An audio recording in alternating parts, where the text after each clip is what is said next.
Alors, bonjour à tous, j'espère que vous allez super bien, que vous avez bien débuté la semaine et que ça va très bien sur le marché. Alors, nous allons essayer de faire rapidement une petite mise à jour des plans que nous avons établis le dimanche passé et pourquoi pas essayer d'établir d'autres plans sur d'autres paires. Alors, je vais commencer rapidement avec le gold sur lequel on a eu à tracer ce drapeau descendant long terme, bien sûr, parce que là, vous êtes sur le graphique daily, d'accord? Donc là, vous avez le drapeau qui a été cassé. Le plan, c'était, parce que cette ligne jaune que vous avez ici, c'est les 61,8% de FIBO, d'accord, de ce mouvement baissier. Mais une fois que le FIBO a été cassé, la résistance baissière est cassée, c'est-à-dire la bande supérieure du drapeau cassé, alors là, il faudrait maintenant chercher à prendre un achat. Alors, effectivement, on a eu la clôture daily, vous voyez, la clôture daily ici. Donc, il fallait prendre un achat, en fait, dès la clôture de la bougie hier à 22 heures. D'accord? Donc, il fallait prendre un achat. Alors, prendre un achat, vous savez, quand il y a une forte accélération, le prix, d'accord, le prix a tendance à corriger, à retracer. Donc, même si vous achetez ici, il faudrait faire attention à cette droite qu'on a eu à tracer en H4. On a tracé cette droite qui passe par les sommets en H4 qui peut faire office de résistance pour le prix. Donc, qui peut repousser le prix à la baisse. Alors, le plan que nous allons établir pour celui qui n'avait pas acheté serait maintenant d'attendre que le prix aille chercher, d'accord, cette bande supérieure, cette résistance ici qui passe par les sommets pour pouvoir prendre une vente pour un rebond, c'est-à-dire pour une petite correction. C'est-à-dire, vous allez attendre le prix toucher la résistance qui passe par les sommets ici pour pouvoir prendre une vente et espérer une correction. Alors, bien sûr, il est possible que ça casse parce que vous voyez, on a eu depuis le mois d'août, d'accord, cette phase de correction, de consolidation sur le gold. Donc, ce qui fait qu'il est fort probable, bon, il est possible, d'accord, que ça continue, que la hausse continue. Parce que quand ça casse comme ça, alors là, ça se lâche et puis bon, on a des perspectives aussi sur le gold. Donc, ce que nous allons établir comme plan, nous allons attendre comment le prix va réagir sur cette résistance pour pouvoir prendre un rebond, une baisse, d'accord, pour espérer un retracement après cette hausse. Et là, maintenant, on pourra maintenant chercher à prendre un achat pour pouvoir entrer dedans et espérer un grand mouvement haussier. Voilà. Donc, toujours est-il que le prix peut ne pas directement aller chercher cette droite et corriger. D'accord? Ce que l'on cherche actuellement, c'est soit le prix va chercher cette résistance pour qu'on puisse prendre une vente, ou le prix corrige en même temps et puis là, nous, on prend un achat. Là, le dernier mouvement aussi qu'on a eu, c'est ça. Donc, on peut espérer un retour du prix. Donc, ça, les 68% ici même correspondent au dernier sommet qu'on a eu. Donc, résistance devient support. Et support, du moins, devient résistance devient support. Donc, c'est pareil, on peut espérer une baisse sur la zone de 68,50 pour une forte accélération haussière. Toujours est-il qu'il faudrait maintenant surveiller et voir comment prendre la position. Donc, pour récapituler, premier plan pour la vente, on attend le rebond sur cette résistance qui passe par les sommets pour prendre une vente. Deuxième plan, d'accord, c'est un plan à l'achat. Une fois le prix en haut ici, on peut tracer les fibos et espérer une correction dans la zone de 61,50 pour pouvoir prendre un achat. Ou directement, le prix peut ne pas aller chercher la résistance qui passe par les sommets et on peut attendre dans la zone ici pour pouvoir prendre un achat, d'accord, grâce au fibo. Voilà.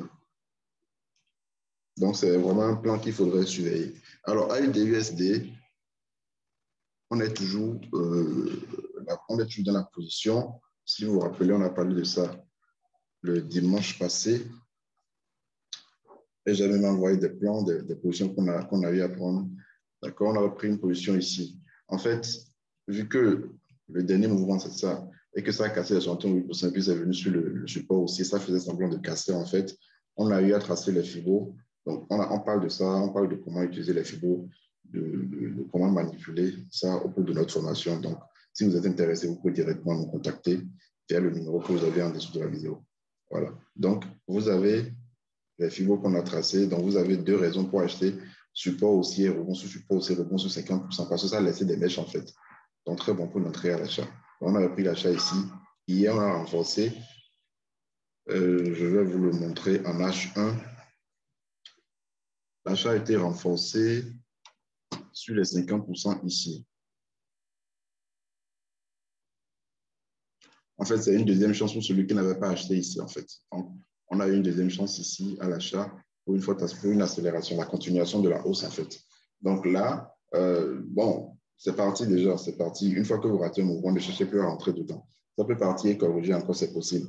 Mais une fois que c'est parti, il ne faut plus chercher à rentrer dedans. L'objectif final, c'est le sommet que vous avez ici. D'accord? Le sommet que vous avez en haut ici. C'est ça l'objectif final. Mais tu veux dire qu'une fois que vous avez pris votre position, que vous êtes déjà à plus 25, vous faites le break-even. Plus ça évolue, plus vous ramenez le stop en gain. Donc, voilà. Donc, à USD, le plan, c'est la continuation de la hausse. Tant qu'on sera au-dessus de ce support haussier, d'accord, on cherchera toujours des points d'entrée à l'achat sur la USD. Voilà. GBP-USD. GBP-USD, on a pris un achat ici qui représentait également 50% la semaine passée. C'était la semaine des 50 en fait. Donc, on a pris l'achat ici. On avait envoyé ça dans le canal et sur la page Facebook. Le plan, si vous vous rappelez, le plan qui avait été établi le dimanche, c'était d'attendre la cassure du sommet que vous avez ici pour rentrer à l'achat. Donc, c'est ce qu'on a eu. D'accord, on a eu la cassure. Bon, moi-même, je ne l'ai pas pris. Je ne l'ai pas pris. Je pense que c'était la nuit. Voilà. Donc, on a eu la cassure, petit pullback et puis l'accélération. D'accord. Le TP était ici, en fait. Le TP de cet achat était ici. Donc, on est sorti. Donc, je n'ai pas pris l'achat. Mais toujours est-il que ça continue, la hausse continue. Et l'objectif final, maintenant, c'est ce sommet qu'on a eu, le plus haut de cette année, en fait, sur GBP-USD. D'accord, les 1,4240. Donc, c'est le prochain objectif, d'accord, sur GBP-USD. Alors, il n'est pas impossible qu'on ait, ça pourra nous donner également un point d'entrée. Ça pourrait corriger sur les 1,4167, c'est-à-dire faire une petite correction ici pour nous permettre de rentrer à l'achat, pour aller chercher les 1,42. 40, toujours est-il qu'on ne peut plus rentrer à l'achat ici, c'est déjà parti. Il faudrait obligatoirement attendre une correction avant de rentrer dedans. C'est possible d'aller en N15, d'accord, pour aller tracer les fibos, pour chercher les 50 sur 21,8%. Voilà. Donc, comme je l'ai dit, si vous voulez plus d'informations sur les fibos, vous pouvez faire notre formation. Voilà, je voulais également parler de l'euro JPY. L'euro JPY qui nous donnera probablement un bon point d'entrée à la vente. Alors, ce que nous avons sur l'euro JPY, c'est une grande tendance baissière qui a été cassée. Voilà. Là, je suis en D1. Là, je suis en D1, d'accord, on a cette résistance baissière qui a été cassée. On a le prix actuellement qui est en train de s'approcher d'une zone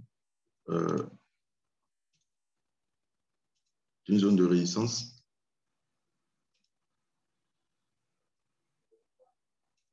Voilà, de cette zone-là, les 1,33, c'est 1,3355. Donc, vous avez également ce support haussier. Là, je suis toujours en D1. Ce support haussier.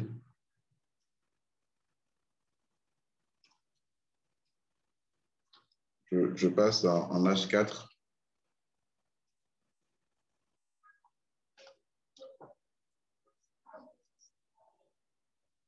En H4, j'ai à partir de ce niveau, le prix n'a plus touché la droite, donc je trace le support haussier à ce niveau.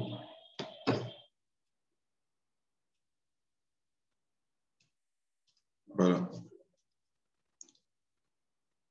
Je vais tracer par le sommet pour voir si nous avons un canal ou un biseau.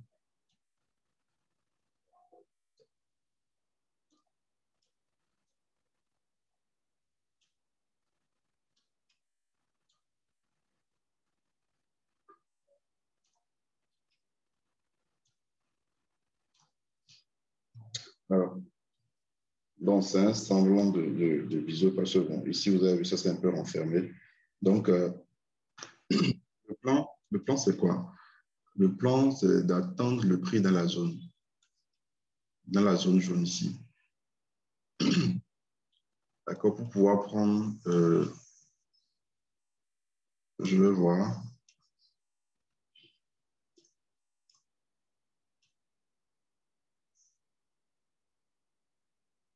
Ça, c'est également possible, mais ça risque vraiment de prendre du temps.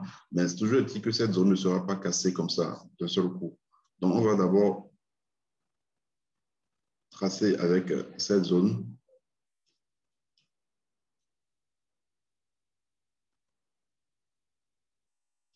Voilà. Bon, au finish, c'est un canal, hein, c'est un canal.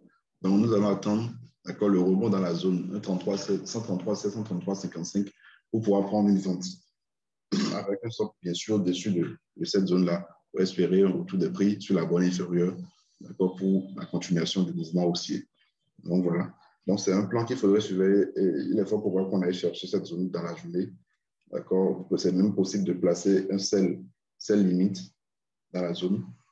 D'accord. Le problème, c'est que vous avez, c'est une droite oblique. Donc, ce sera un peu difficile de savoir où exactement ça va rebondir. Donc, il serait mieux de surveiller, d'accord, de surveiller soi-même pour pouvoir prendre la vente. Donc, voilà. Donc, n'oubliez pas de liker, de partager et de vous abonner surtout à la chaîne YouTube. Pour toute question, vous pouvez déjà intégrer le canal Telegram. Le lien est en bas de la vidéo. Vous pouvez également nous écrire directement via notre numéro WhatsApp.